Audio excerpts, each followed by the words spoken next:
Curriculum বাদ দিয়ে যায়।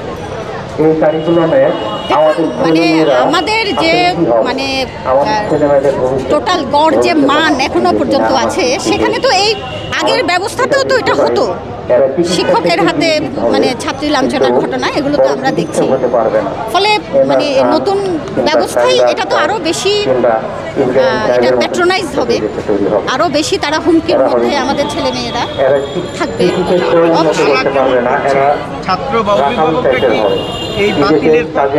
হ্যাঁ, ভীষণ সাড়া, ভীষণ সাড়া, ভীষণ সাড়া। আমার তো মনে হয় আমরা তো সাক্ষ্য সংগ্রহ করছি, ফলে আমরা দেখছি যে এটা 98% আসলে এটার পক্ষে।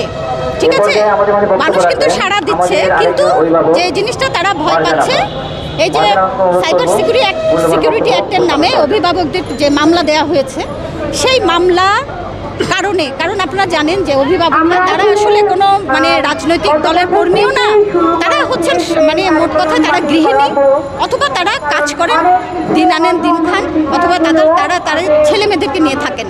ফলে তারা তাদের এই সমস্ত মানে ঝুট ঝামেলা এগুলোতে তারা যেতে চান না। হ্যাঁ, যার কারণে এই জায়গাটা কিন্তু মানে সরকার এখানে এটাতে তারা একটা সুবিধা করতে পেরেছে। আপনারা বলছেন 98%, কিন্তু মানববন্ধনে তো আমরা দেখছি যে এটার গ্রহণযোগ্যতা অভিভাবকরা লাভ করতে নামছেন না। এটা কারণ কি? ওই যে সেটাই বললাম, মানে আমরা তো ভয়ের যে একটা ভয় দেখানোর যে জায়গা, সেই জায়গা থেকে বের করে আনতে পারিনি। অবশ্যই এটা আমাদের আন্দোলন যারা করছি, এটা আমাদেরও ব্যর্থতা যে আমরা অভিভাবকরা আমরা যখন ফেসবুকে কথা বলছি, কিংবা আমরা যখন আমাদের নিজস্ব আলাপচারিতায় কথা বলছি, সবাই কিন্তু বলছি, কিন্তু রাস্তায় যে সাহস করে দাঁড়াবে সেটা হয়তো তারা এখন দাঁড়াচ্ছে না, কিন্তু আমি মনে করি না যে তারা ভবিষ্যতে কখনোই দাঁড়াবে না।